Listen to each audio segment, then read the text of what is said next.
Saya nak kongsikan satu pandangan yang nampak simple, tapi sebenarnya dalam maksudnya.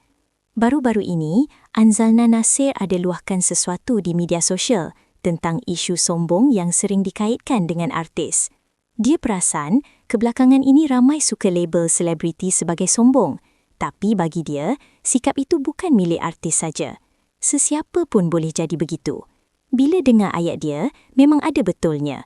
Kadang-kadang kita cepat sangat menilai, seolah-olah gelaran itu hanya sesuai untuk golongan tertentu. Anzalna juga kongsi satu perspektif yang agak deep.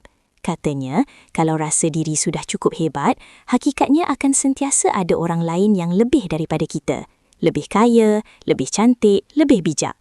Jadi, untuk apa nak sombong? Dalam masa sama, dia jujur juga tentang cara dia handle situasi. Kalau berdepan dengan orang yang bersikap begitu dan perkara itu berulang kali berlaku walaupun sudah banyak kali bertemu, dia mungkin akan balas dengan cara yang sama. Nada dia berseluruh, tapi mesej itu sampai. Dan di hujung perkongsian, dia tinggalkan satu peringatan yang simple tapi penting. Sentiasa rendah diri dan jaga adab dalam kehidupan seharian. Menariknya, sebelum ini dia juga ada kongsi rasa syukur sepanjang bulan Ramadan bila dapat menikmati makanan berbuka. Dalam masa yang sama, hati dia tersentuh bila teringat masih ramai yang tak dapat nikmati perkara yang sama. Sebab itu, dia ambil langkah untuk bantu keluarga yang memerlukan, berkongsi rezeki seadanya.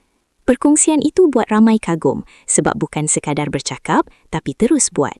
Kadang-kadang, nilai seseorang bukan terletak pada apa yang dia ada, tapi bagaimana dia melayan orang lain dan bagaimana dia berkongsi dengan yang memerlukan.